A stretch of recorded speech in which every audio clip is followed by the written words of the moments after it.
প্রায় ৫ বছর পর বহুল আলোচিত গ্রেফতার ইস্যুতে আক্ষেপ প্রকাশ করেছেন চিত্রনায়িকা পরীমনি।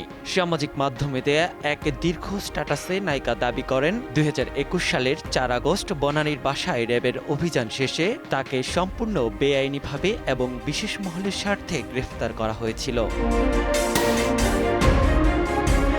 সম্প্রতি একটি অনলাইন টক শোতে র্যাবের সাবেক গোয়েন্দা প্রধান লেফটেন্যান্ট কর্নেল খায়রুল ইসলামের বক্তব্যের পরই গ্রেফতার ইস্যুতে প্রকাশ্যে কথা বলার সিদ্ধান্ত নেন পরীমনি। তার বক্তব্যের প্রসঙ্গ টেনে সাবেক এই কর্মকর্তাকে ধন্যবাদও জানান নায়িকা।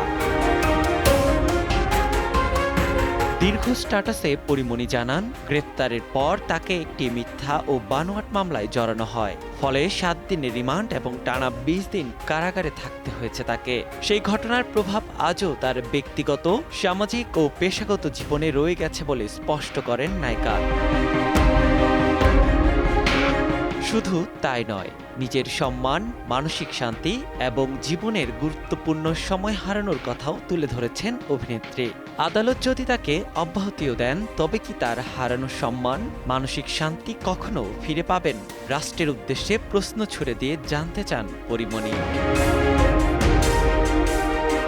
পরীমনির দাবি, পুরো ঘটনায় তার চরিত্র ও নৈতিকতাকে প্রশ্নবিদ্ধ করা হয়েছে।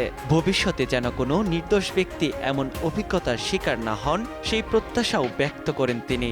একই সঙ্গে রাষ্ট্রীয় প্রতিষ্ঠানের প্রতি মানুষের আস্থা টিকিয়ে রাখতে ন্যায় বিচার, আইনের শাসন ও জবাবদিহিতা নিশ্চিত করার আহ্বান অভিনেত্রীর।